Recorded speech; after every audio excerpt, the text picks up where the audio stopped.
ওই আল্লাহরে আল্লাহ বলে ডাকলে লাভ আছে না নাই?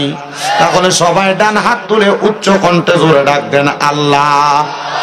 এ আওয়াজ মানি না, মোহাব্বতের আওয়াজে ডাক দেন আল্লাহ। দুইটা হাত তুলে পড়েন ইয়া রাসূলুল্লাহ। এবার উচ্চ কণ্ঠে বলেন না ইয়া ওলি আল্লাহ। ওরে তুমি তো মালিকুল কাদির, আরে বানাও কত বাদশারে ফকির, এসব তোমার কুদরতেরই দান। বলেন এসব তোমার কুদরতেরই দান। আল্লাহ পরওয়ার গুনাহ খাতা মাফ করো আমার। বলেন গুনাহ খাতা আল্লাহ পরওয়ার গুনাহ খাতা মাফ করো আমার। কন্যা গুনাহ খাতা মাফ করো আমার। আল্লাহ পরওয়ার গুনাহ খাতা মাফ করো আমার। না চাই না কইরাছি গুনাহ মাফ কইরা দাও সাইরা বানা। তুমি সারা কে আছে আমার? বলেন তুমি সারা কে আছে আমার? তোমার যত বান্দা আছে তুমি আল্লাহ ক্ষমা করো দয়া কইরা, ক্ষমা করেন দান। বলেন দয়া কইরা ক্ষমা করেন দান।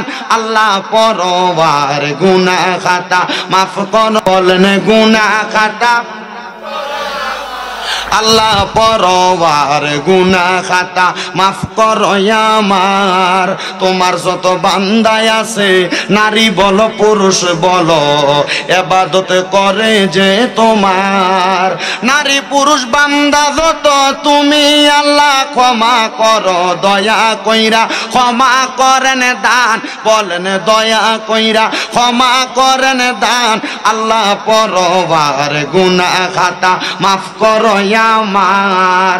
এবার আমি আমার কামাল কান্দি এবং আশেপাশে এলাকার ভাই বাবাদের কাছে জানতে চাই, আপনারা বলেন আমার আল্লাহর কাছে বান্দা গুনার জন্য ক্ষমা চাইলে আমার আল্লাহ মাফ করতে পারে কি পারে না? আল্লাহ কয় বান্দারে ওয়াশকুরু নি'মাতাল্লাহি আলাইহিম ইন কুনতুম ইয়াহু তা'বুদুন। আল্লাহ কয় বান্দা তোমরা আমি আল্লাহর নিয়ামতের শুকরিয়া আদায় করো যদি তোমরা আমি আল্লাহর ইবাদত করো।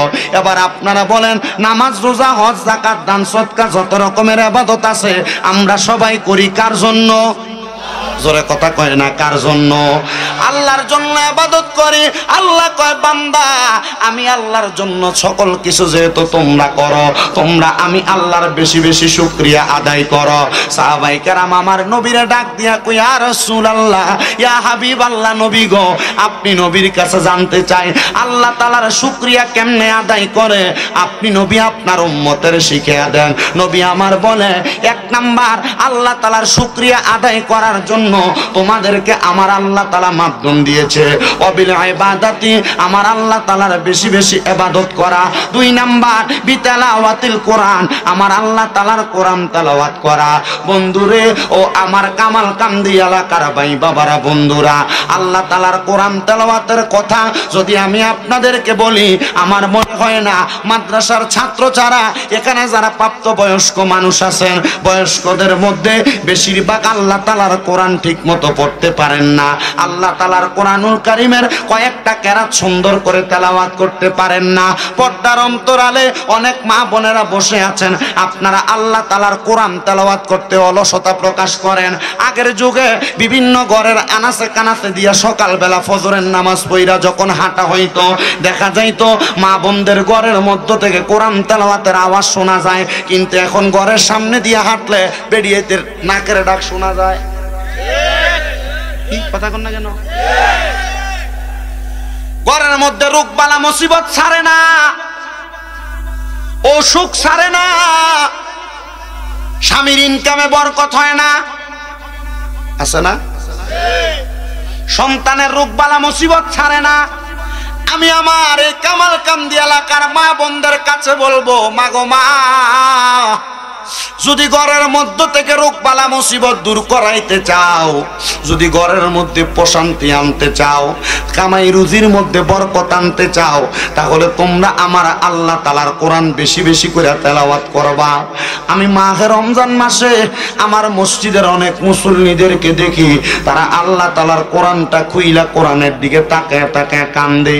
কত মুসল্লিরা জিজ্ঞাসা করলাম, বাবা আপনারা কেন কোরআনের দিকে তাকায় তাকায় কান্দেন? তারা কই, হুজুর এই রমজান মাসে একটা নেক আমল করলে আমার আল্লাহ তাআলা 70 গুণ বাড়ায়া দেয়। হুজুর আমি যদি একটা খতম কোরআন তেলাওয়াত করতে পারতাম, আমার আল্লাহ তো আমার আমল নামার মধ্যে একটা খতম কোরআন তেলাওয়াতের জায়গায় 70টা কোরআন খতমের সওয়াব দিত। এখন আমি কোরআন তেলাওয়াত করতে পারি না, আমার আল্লাহ তাআলা আমার আমল নামার মধ্যে সওয়াবটা দিবনি আমি জানি না। আমি বলছি, এ বাবা মনে রাখবেন, আল্লাহ তাআলার কোরআন যদি কেউ না পড়তে পারে, যদি আল্লাহর কোরআনটার দিকে তাকায়া থাকে, আমার আল্লাহ তাআলা এই তাকানোর বরকতে তার চোখ দিয়া ছায়া থাকার কারণে অসংখ্য রহমত অসংখ্য বরকত বান্দারে দান করব। কেউ যদি তাকায় নাও থাকতে পারে, আল্লাহর কোরআনটারে মুহাব্বত করে অন্তরে ধারণ করে, আমার আল্লাহ তাআলা ওই বান্দার জীবনের গুনাহগুলা মাফ করে দিবে। মুসলমান ও আমার কামাল কান্দির বাবারা, আপনারা তো গরম বয়ান শুনেছেন, আমি গুনাহগারের জবান দ্বারা কিছু বয়ান শুই না দান, যে এই বয়ানগুলো আপনার দুনিয়া আখিরাতের জন্য বড় কামিয়াবি হয়ে যাবে। আল্লাহর নবীকে সাহাবায়ে কেরাম প্রশ্ন করি, ইয়া রাসূলুল্লাহ, নবী গো, ও দয়ার নবী মায়ার নবী, আপনার কাছে জানতে চাই তাহলে কোরআন তেলাওয়াত দিয়ে আমার আল্লাহ তাআলার প্রশংসা করা হয়?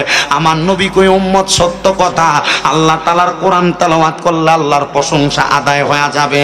আসেন আমার কামাল কান্দি এলাকার ভাই বাবারা বন্ধুরা, আমরা মুহাব্বত নিয়ে আমার আল্লাহ তাআলার কালামে হাকিম কোরআনের তেলাওয়াত করি। আর পরে আউযু বিল্লাহি মিনাশ শাইতানির রাজিম, বিসমিল্লাহির রাহমানির রাহিম। ইন্নাল্লাযীনা কাফারু মিন আহলিল কিতাবি ওয়াল মুশরিকিনা ফি নারি জাহান্নামা খালিদিনা ফিহা উলাইকা হুম শাররুল বারিয়া। ইন্নাল্লাযীনা আমানু ওয়া আমিলুস সালিহাতি উলাইকা হুম খায়রুল বারিয়া। ওয়া ক্বালা ফি হাদিস শরীফ আন আনাস রাদিয়াল্লাহু তাআলা আনহু قال قال سمعت رسول الله صلى الله عليه وسلم الا اخبرك عن ملوك الجنه قلت بلى يا رسول الله قال خياركم الذين اذا ذكر الله عز وجل رواه ابن ماجه او كما قال عليه الصلاه والسلام وقال في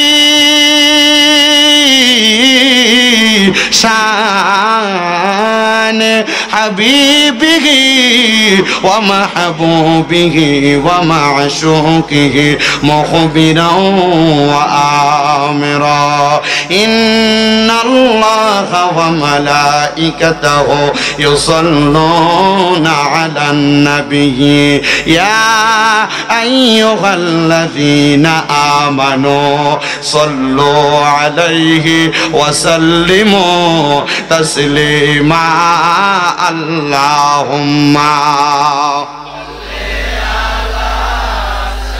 স্পিকারের সামনেটা ছাড়েন, সাউন্ডটা কানে লাগবে। মুহাম্মাদ ওয়া আলা আলি সাইয়্যিদিনা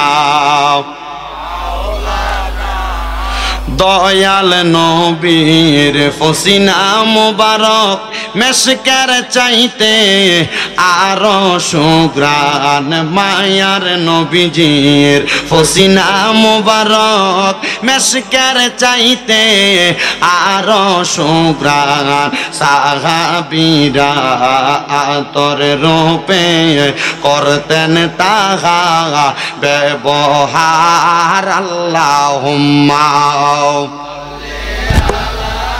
سيدنا مولانا محمد وعلى آل سيدنا নবী গো আপনার ভালোবাসায়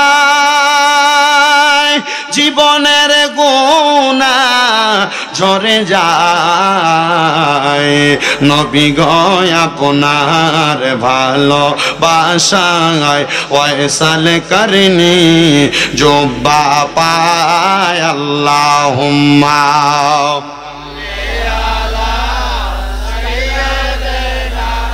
মাওলানা মুহাম্মদ ওয়ালা আলি সাইয়্যিদিনা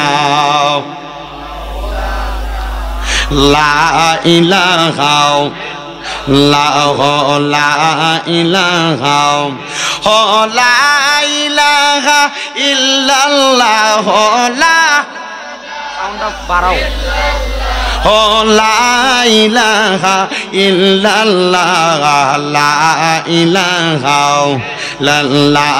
আল্লাহ আদম হাওয়া বানাইলা তুমি বেহেশতের মাঝে রাখিলা। কন্যা আদম হাওয়া বানাইলা তুমি বেহেশতের মাঝে রাখিলা। আবার হেকেমতে গন্ধম খাওয়াইয়া হেকেমতে গন্ধম খাওয়াইয়া দুনিয়াতে পাঠাইলা। লা ইলাহা লা ইলাহা হায়রে নামাজ রোজা সাইর না কেহ মা বাবার খেদমত সাইর না। আমার নবীর দরুদ বইল না বলেন নবীর আমার নবীও তোমায় ভুলবে না। লা ইলাহা লা ইলাহা হায়রে অনেক দূরে মদিনা আমরা কেমনে যাব। কামালকান্দির মানুষ মদিনা যাইতে চাই কি চাই না? এত সুন্দর জায়গা রে মদিনা। বেশি দিন হয় না নবীর রওজা জিয়ারত করে আসছি। আমি ঘরে আসার পরে একটা ছেলে কয় হুজুর আপনার চুলগুলা তো লম্বা চুলগুলা কোথায়? আমি বলছি রে ভাই আমি আমার আল্লাহর বাড়ি মক্কা দেখার জন্য গেছিলাম। আমি আমার নবীর ঘর মদিনা শরীফ দেখার জন্য গেছিলাম। আমি সেই জায়গার মধ্যে যাইয়া মক্কা শরীফটা তাওয়াফ কইরা মদিনা শরীফ জিয়ারতটা কইরা আমি যখন সাফা মারওয়াটা সাই কইরা বাইর হইছি নবীর সুন্নত আদায় করার লক্ষ্যে আমি আমার লম্বা চুলগুলা ফালাইছি। ওই মদিনা এত সুন্দর রে মুসলমান। ও কামালকান্দির যুবক কক্সবাজার যাওয়ার জন্য 10-20 হাজার টাকা বাজেট করো। আল্লাহর কসম যদি মদিনা শরীফ একবার যাইতা কোনোদিন আর অন্য জায়গায় ঘুরার নামটা তোমার মুখে দিয়ে আসতো না। কেন জানো? ওই মদিনা শরীফের সামনে যখন নবীর কোন গোলাম নবীর কোন আশেক যায় দাঁড়ায়া যায় ওই আশেকটা মদিনা শরীফের দিকে তাকায় তাকায় বড় বড় নিঃশ্বাস ফালায়। কারণ কি জানো? ওই মদিনা শরীফটা দেখলে আশেকের অন্তরটা পর্যন্ত ঠান্ডা হয়ে যায়। আমি দেখছি কত মানুষ মদিনা শরীফের দিকে প্রবেশ করে। মদিনা শরীফে ঢুকার জন্য বাবু সালাম নামক একটা দরজা আছে। ওই বাবু সালাম দরজাটা দিয়ে আমার নবীজির রওজা মুবারকের দিকে যখন নবীর উম্মতেরা প্রবেশ করে দেখছি একজন আরেকজনের সঙ্গে কথা বলে কিন্তু তাদের চোখগুলা দিয়া বায়া বায়া পানি পড়ে। আমি চিন্তা করলাম কথা তো বলতেছে চোখের পানিটা তো নবীর মোহাব্বতে পড়তেছে। আমার সঙ্গে একজন ভাই ছিল আমি তারে জিগাইলাম ভাই নবীজির রওজা মুবারক জিয়ারত করতেছেন কিন্তু আপনি কথাও বলতেছেন মুখের মধ্যে হাসিও দেখা যায় চোখের পানিগুলা কেন পড়ে? আমার ডাক দিয়া কই হুজুর জীবনে বড় শখ ছিল গো নবীর রওজা মুবারক আমি দেখব। আমি আমার নবীর রওজা মুবারক দেখছি হুজুর আবেগটা ভিতরে আছে আমার চোখ দিয়া যে বায়া বায়া পানি পড়ে এটা আমার কাছে কোনো স্বাভাবিক কিছু না, এটা অস্বাভাবিক কিছু না। আমি নবীর রওজা মুবারক দেখলে আমার কাছে শান্তি লাগে। এ আশিক রাসূলরা এ পর্দার অন্তরালের মা বোনেরা কামালকান্দির মা বোনেরা দুনিয়াতে নবীর উম্মত আমরা সবাই দাবি করি কথা কন্যা ঠিক কিনা? নবীর উম্মত যে আমরা দাবি করি ওই মনের মধ্যে একবার তো আসে না আমি একবার যদি মক্কায় যাইতে পারতাম মরণের আগে, একবার যদি মদিনা যাইতে পারতাম আমার মনটা শান্তি হইতো, কলিজাটা শান্তি হইতো। আমি মদিনা শরীফে একটানা 7 দিন 5 ওয়াক্ত নামাজের পরে নবীর রওজা মুবারকে সালাম দিছি। আমি শেষ যেই দিন 8ম দিন নবীর রওজা মুবারকে সালাম দিয়ে আমি মক্কার উদ্দেশ্যে রওনা দিব। আমি নবীর রওজার সামনে দাঁড়ায়া দাঁড়ায়া আমার মনের 3টা আশার কথা নবীর রওজা মুবারকের সামনে বলছি। আমি সর্বপ্রথম আমার নবীজির রওজার সামনে দাঁড়ায়া বলছি, ইয়া রাসূলুল্লাহ আপনার কদম মুবারকের মধ্যে সালাম, আসসালাতু ওয়াসসালামু আলাইকা ইয়া রাসূলুল্লাহ। আমি দ্বিতীয়বার বলছি, ইয়া রাসূলুল্লাহ আপনার কদম মুবারকে সালাম দেওয়া আমার একটা আশা ছিল, আমার জীবনে বড় বড় আশাগুলোর মধ্যে সর্বশ্রেষ্ঠ একটা আশা। নবী গো আমার মরণের আগে আর কোনো আশা নাই গো নবী। আপনার রওজা মুবারক যেহেতু দেখছি, উতবা সাহেব আর আপনি নবীরে দেখছে, আবু জাহেল আপনি নবীরে দেখছে, নবী গো আবু বকর দেখছে, আবু বকর ইমানের চোখ দিয়া দেখছে, আবু জাহেল বেঈমানের মতো দেখছে। নবী গো সারা জীবন আপনি নবীর ক্যাম্বাসারি করি, আপনি নবীর কোরআন সুন্নাহর কথাগুলা মানুষের মাঝে প্রচার করি, আপনি নবীর দরবারে আমার অন্য কোনো চাহিদা না, আমার একটা চাহিদা হইলো আপনি নবীরে আমি মরার আগে একবার দেখতাম চাই। আর 3 নাম্বার একটা কথা নবীর রওজা মুবারকের সামনে দাঁড়ায়া বলছি, ইয়া রাসূলুল্লাহ আপনার কত পাগলদেরকে নিয়ে ওয়াজ মাহফিলের ময়দানে কথা বলি, এরাও তো কান্দে আপনার রওজা মুবারকে আসার জন্য গো নবী। কত দুরূদ শরীফ পড়ি, কত সালাতু সালাম আপনি নবীরে জানাই। আপনার যত গোলামরা, আপনার যত পাগলেরা, আপনার যত উম্মতেরা বাংলা সহ সারা বিশ্বের জমিনের মধ্যে আপনি নবীরে দেখার জন্য কান্দে। আপনি আপনার উম্মতদেরকে একটা বার হইলেও আপনার রওজা মুবারকে আইনেন গো নবী। এবার আপনারা বলেন ওই রওজা মুবারকে আমরা সবাই মরণের আগে একবার যাইতে চাই কি চাই না? সেম দোয়াটা আমি কাবা শরীফের গিলাফ দইরা বলছি, আল্লাহ আপনারে কাবা করে আসার জন্য কত মানুষ কান্দে। কামাল কান্দির মসজিদের টাইসের মধ্যে না সেজদা দাও, কামাল কান্দি এলাকার মসজিদের চাদরের মধ্যে না সেজদা দাও। মনটা কি চায় না আল্লাহর কাবা ঘরের কালা গিলাফটার দিকে চাই আছে আমার আল্লাহর সেজদা দিতা? মনটা কি চায় না মাকামে মাহমুদ একটা জায়গা আছে রে, মাকামে ইব্রাহিম একটা জায়গা আছে, ওই ইব্রাহিমের দিকে ফিরা ফিরা নামাজ পড়তে? মনটা কি চায় না কাবা শরীফের সাথে হাতিমে কাবা নামক একটা চত্বর আছে, ওই জায়গার মধ্যে দাঁড়ায়া নামাজ পড়তে? মনটা কি চায় না রুকনে আমিনের সামনে রেখে নামাজ পড়তে? মনটা কি চায় না রুকনে স্বামীটারের সামনে রেখে নামাজ পড়তে? ওইটা যদি চান, কারা কারা চান ডান হাত তুলে আমার আল্লাহরে দেখায়া দেন, আর জবানটা খুলে একটা তাকবীর দেন, না রে তাকবীর। মদিনা যাইতে চাই কি চাই না? মক্কা যাইতে চাই কি চাই না? তাহলে সবাই জোরে জোরে পড়েন, দয়াল আল্লাহ দয়া করেন, রেন নসিব করেন মদিনা, আল্লাহ ইলাহা ও লা ইলাহা ইল্লাল্লাহু লা লোটা মারে দলো লা ইলাহা।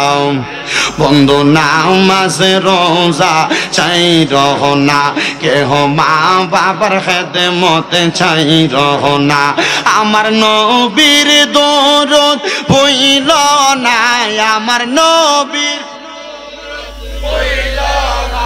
আমার নবীও তোমায় ভুলবে না, লা ইলাহা ইল্লাল্লাহু লা ইলাহা লা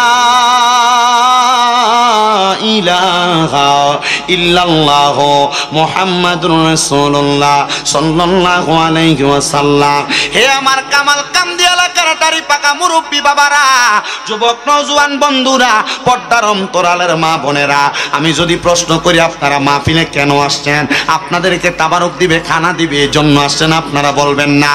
আপনারা কেন আসছেন? আমি যদি আমার একটা বয়স্ক দাড়ি পাকা বাবারে জিজ্ঞাসা করি, উনি বলবে হুজুর আমি আমার জীবনে অনেক গুনাহ করছি, আমার গুনাহগুলা আল্লাহ তাআলা মাফ করছে কিনা আমি জানি না। আমার জীবনের গুনাহ যদি আমার সন্তান দেখতো, আমার বাপ কইয়া পরিচয় দিত না।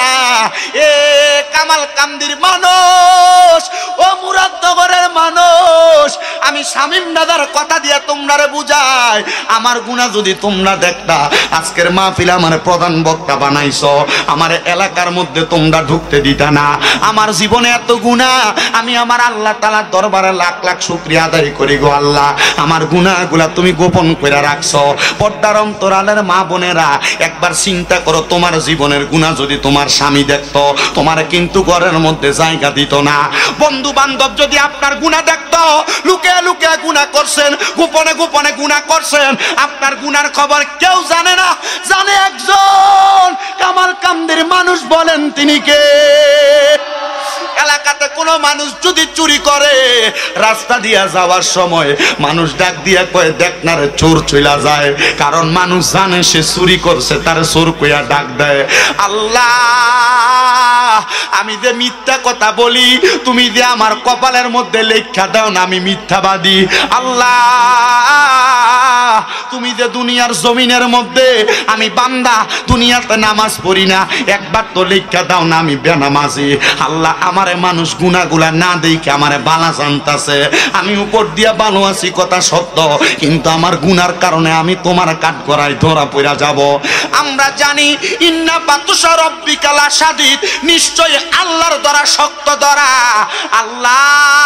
আল্লাহ তুমি যদি আমাদেরকে মা বাবার সামনে বন্ধু বান্ধবের সামনে কাল হাসরের ময়দানে ধরো আল্লাহ কোনো জবাব দিতে পারবো না এবার আপনারা বলেন আমার আল্লাহ তাআলা যদি আমরারে ধরে আমরার গুনার জন্য আমরা মাপ পাওয়ার কোনো রাস্তা তো তখন পাইতাম না মাপ পাওয়ার কোনো রাস্তা পাইতাম না সাহাবায়ে কেরাম কই ইয়া রাসূলুল্লাহ ইয়া হাবিবাল্লাহ নবী গো আপনি নবীর কাছে জানতে চাই আপনার উম্মত যে এত গুনাহ করবে আপনার আল্লাহ তাআলা তো আপনার উম্মতরে ধরে ফালাইবো আপনার উম্মত বাঁচতে পারবে না আপনার উম্মত গুনাহগুলোর জন্য নাজাত পাইব না আপনি বলেন না আপনার উম্মত গুলা কেমনে নাজাত পাইব আমার নবী কই উম্মত শুইনা লাও রে শুইনা লাও দুনিয়ার জমিনের মধ্যে কেউ যদি গুনাহ করতে করতে করতে করতে গুনার সাগরের মধ্যে হাবুডুবু খায় আমার আল্লাহ কয় লা তাকুনা তুমি রাহমাতিল্লাহ আমি আল্লাহর রহমতের দরজা থেকে তোমরা নিরাশ হইও না ইন্নাল্লাহা